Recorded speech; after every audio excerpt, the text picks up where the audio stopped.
Hey, what's up everyone? So today I'm going to show you a local market in my area. This is a type of market where you're not going to find any tourists at all, but the foods cost about $1, or more specifically about 75 cents to $1.50. You're not going to find any foods exactly $1. So the food here is really affordable and especially really good, but I'm telling you, don't call it cheap.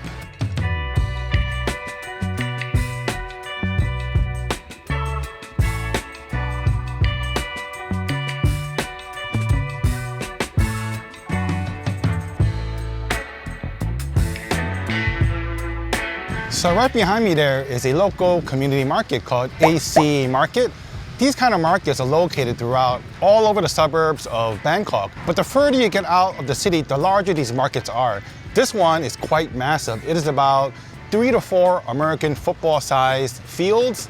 And it operates as a wet-dry market for the locals throughout this area. People come here to shop for clothes, gifts. There's even a pharmacy, and as I mentioned, it is a wet-dry market. So you're gonna find whatever that once walked on 4 legs, crawled, or swam.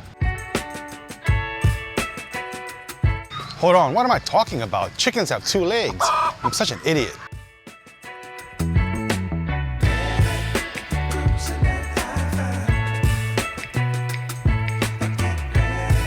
Now, if you have watched any of my videos on my YouTube cooking channel, 95% of the ingredients that I've used for my recipes came from the same exact market.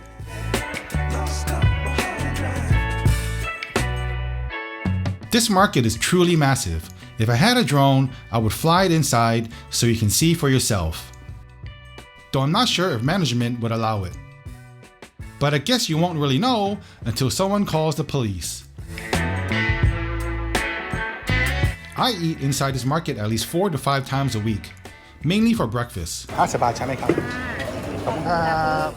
You see, it is really more affordable to eat out than it is to cook at home.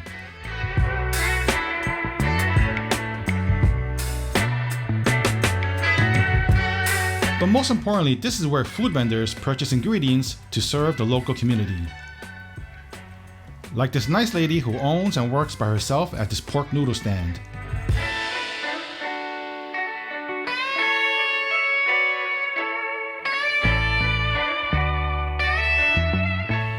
She charges $1.10 for a bowl of thin rice noodles with sliced pork and pork meatballs. And she has this insanely intense, flavorful garlicky soup. It is the best, I tell you. Right next to the pork noodle shop is one of the best chicken and rice shops around.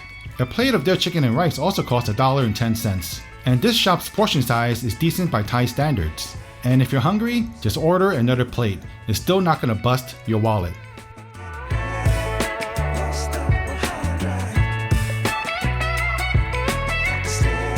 If you don't want rice or noodles as well, you can order all sorts of grilled pork, chicken, and sausages.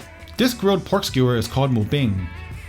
It's 30 cents a piece, so if you buy 3 pieces with some sticky rice, it'll only cost you about $1.10 also. And these Thai pork sausages cost about 35 cents a stick. This shop here sells American-style fried chicken legs for around under $1. And these are big pieces of chicken too. It's as if the chickens were pumped full of steroids. Good fried chicken. And to be honest, it probably is. To finish off your meal, how about grabbing $1 coffee? This is real coffee too. None of that powdered shit.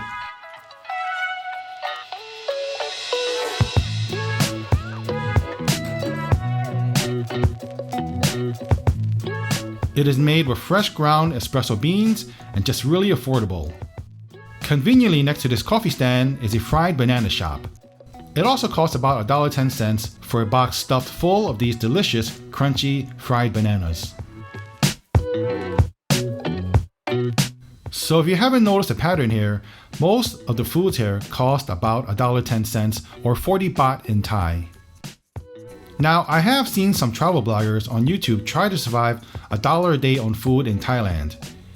Even though it's funny content and interesting to watch, it is not feasible. In reality, no foreign tourist wants to live like that, not unless you want to experience self-imposed poverty. I would say for a grown adult in Bangkok on food alone, you can survive with $5 a day. And that's with 3 meals a day. One of the things that I really admire about these hawker stand owners and food shop vendors is that they always try to keep their prices as affordable as possible. Because you have to understand that white collar workers, like people working in offices or banks, earn about $12 to $14 per day. On the other spectrum, blue collar workers, such as manual laborers, earn around $11 to $12 a day. And it's because these vendors work such long hours and so many days with so few days off, you can't help but feel a lot of respect for them for keeping their prices down so they don't raise it. Because if they do, then there's a big chance that people can't afford their foods.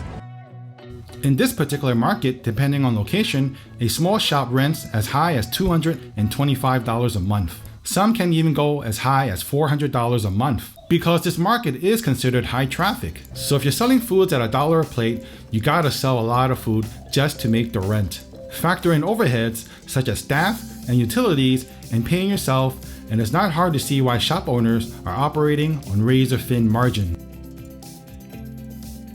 I mean, hawker stands and food shop vendors and owners, they are not going to get insulted if you call them food cheap, but in the back of their minds, it is not. It comes with a personal cost and sacrifice, and don't get a lot of financial benefits. And I gotta admit, I was pretty guilty too. When I first started coming here all these years ago, I would tell people left and right how cheap Thai food is, and today I feel like an asshole.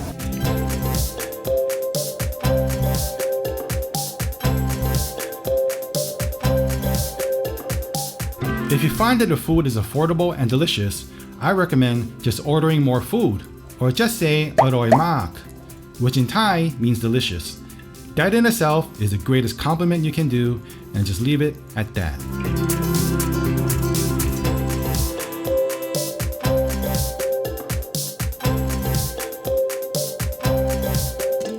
Hope you guys enjoyed this tour of my local community market. It's a pretty cool place to come to. And I highly recommend if you ever come visit Bangkok, you should seek out these types of markets and just check it out. And maybe you'll find something that you've never seen before in Thailand. So thanks for watching, take care, and we'll see you guys next time. Bye.